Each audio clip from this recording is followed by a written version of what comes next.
Hey everyone, my name is Matt Crevin and I'm the founder of Talk Shop. And I want to talk with you about effective communication skills. More importantly, how is this going to be a pivotal asset of yours as you move forward in your career fair, more importantly, into the real world of getting a job someday?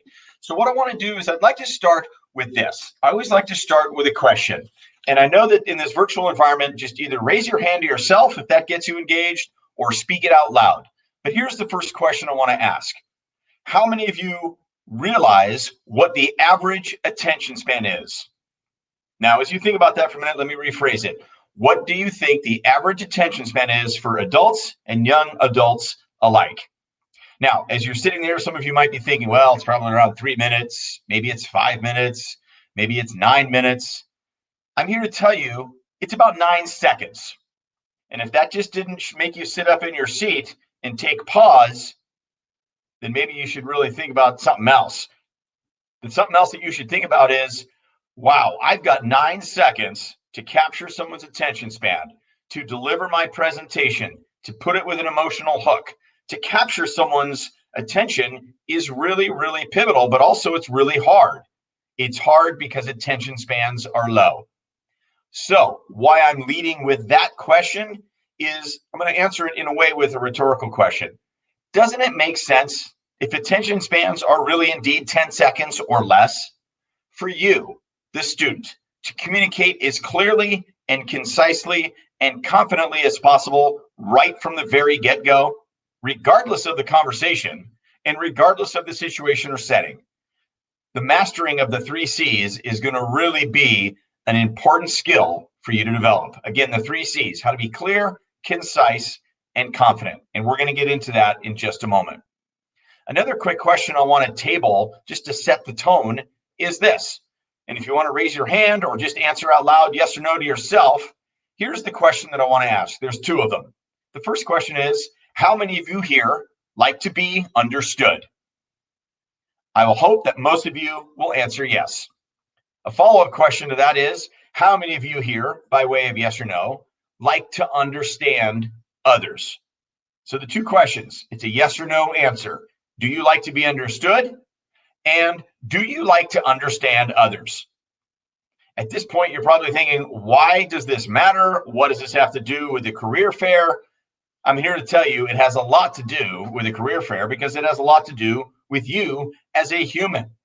Excuse me. You want to be able to understand others and what it takes. You want to be understood. So I want to share with you what it takes. Again, I distill this down into three simple components. It's, of course, something that you're all going to work on as you grow and develop as young men and young women. But the ability to master the three C's, being clear, concise, and confident, and how does that relate or transfer to a career fair? Here's how. Being clear is very, I don't want to say straightforward, but so pivotal. And you should lead with always wanting to be clear. The one tip I always like to share with this topic is if you're in any conversation, what is one piece of information that you want your audience, whether it's a one person or a group, what do you want that one person to know or walk away with out of the conversation? Stick to it. Stick to that one topic if you can. That will help you be clear. Being concise has a lot to do with eliminating your filler words in the way that you present yourself. Being concise has a lot to do with narrowing down a conversation so people don't have to work hard. If you make someone work hard to truly understand what you're saying, you've probably gone on too long. And again, I mentioned attention spans are at an all-time low. Be concise will help. The third C in being confident, that purely comes with practice. Yes, I've got a sports background, so I'll use a sports analogy in this case. I think it will resonate with just about anybody. Whatever your sport is, whether it's competitive cheer to softball to lacrosse to football, baseball, basketball, and beyond, athletes don't get good at anything right away. They put distinct habits in place, they practice those habits, and then those habits become second nature. And then when it comes time to deliver or play in the game, it's almost second nature. So the confidence comes from practicing. It's building these habits. That's what's going to create the confidence. So I'd like to just share those three C's with you right away. Now, again, a lot of you might be saying, well, again, how does this apply to me? Or how can I put this into use, if you will? So let's get into that.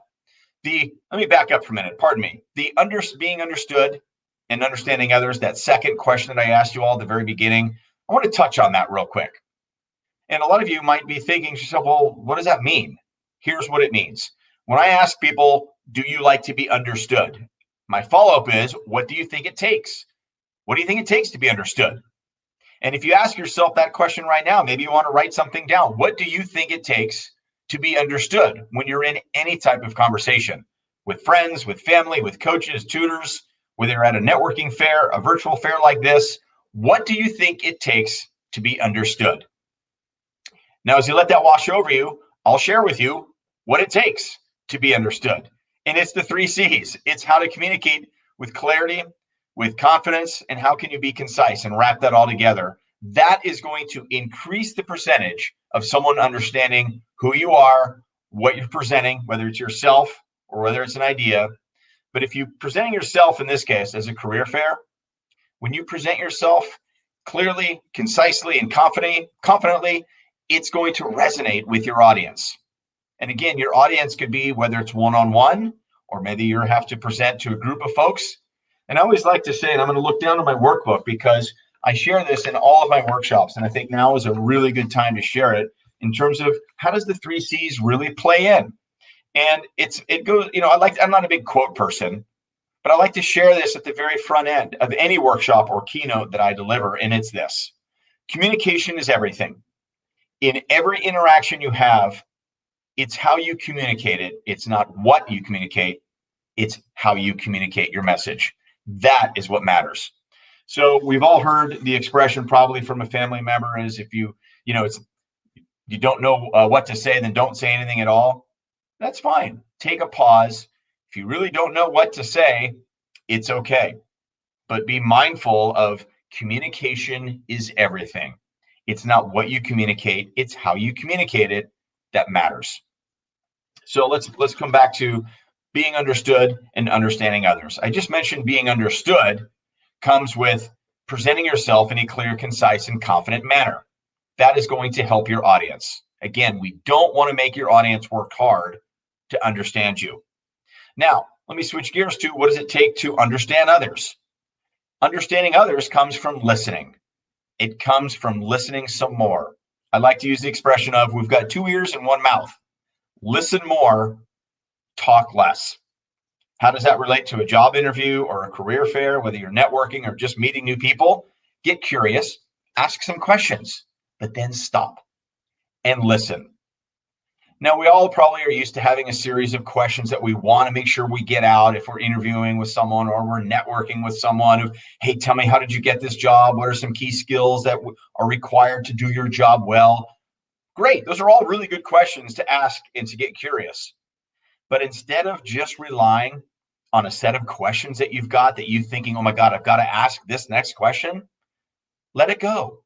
Listen to the answer. It might open up a whole new set of questions. It might take you down a trajectory in your conversation that you didn't realize. But if you listen to the answers to a question that you ask, it might open up a whole new ballgame for you. I do a lot of interviewing in the sports world, and I've seen a lot of interviewees and interviewers, again, rely on their list of questions. I've got to get my questions asked. It's okay to have a few pre-scripted. But again, listen clearly and show that you're engaged.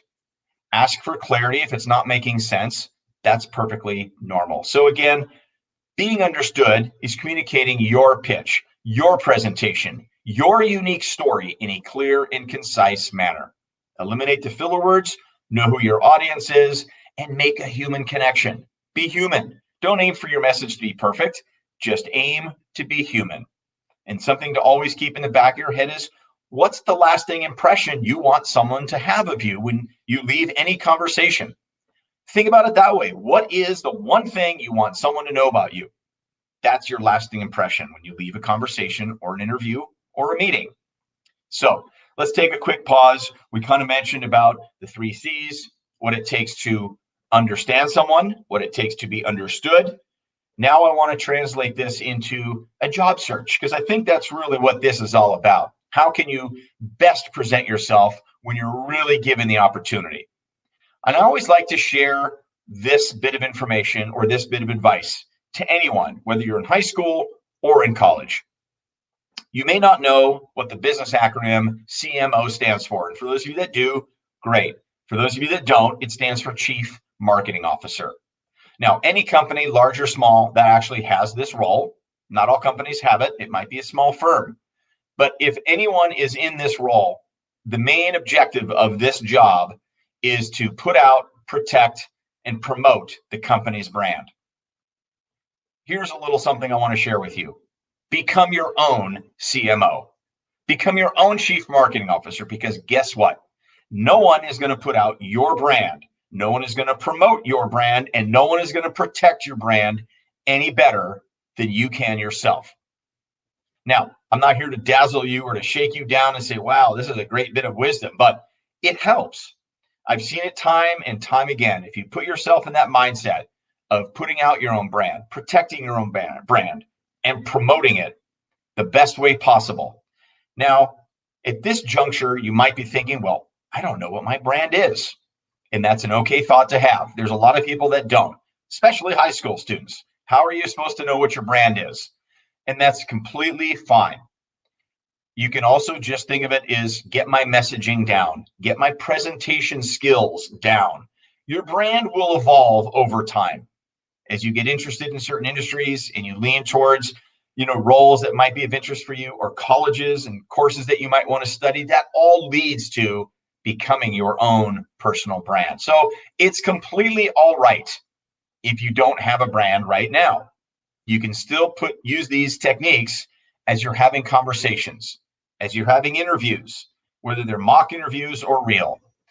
Putting together your brand is a process. So now's a good time to start it.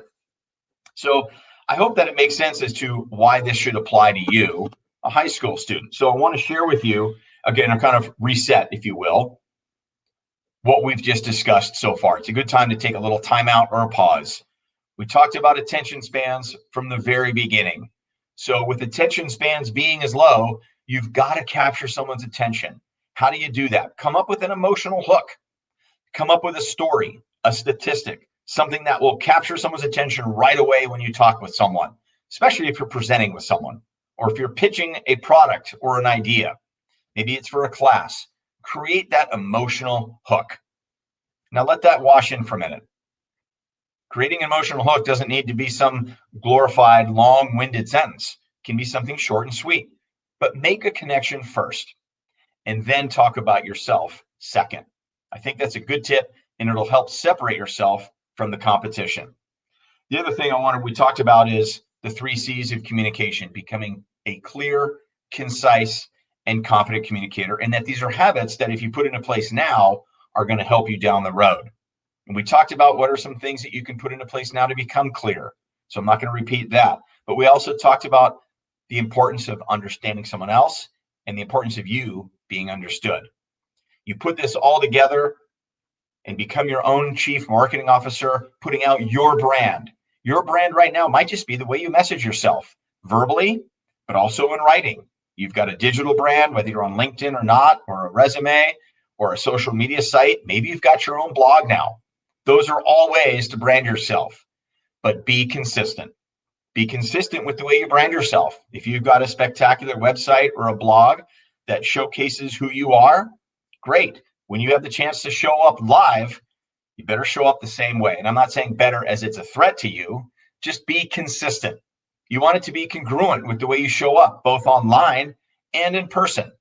And right now, more than ever, the way you show up live, whether it's a Zoom meeting or when we can gather face to face, how you show up live and you articulate who you are, what your unique story is, that is going to be a huge differentiator. Just please trust me on that. How you verbalize your story, how you share your unique background, how you share who you are as a human is going to be a big differentiator as you move down the road. So I wanted to kind of mention a few of those keys and how it relates to putting together your own brand and how you should present yourself for success.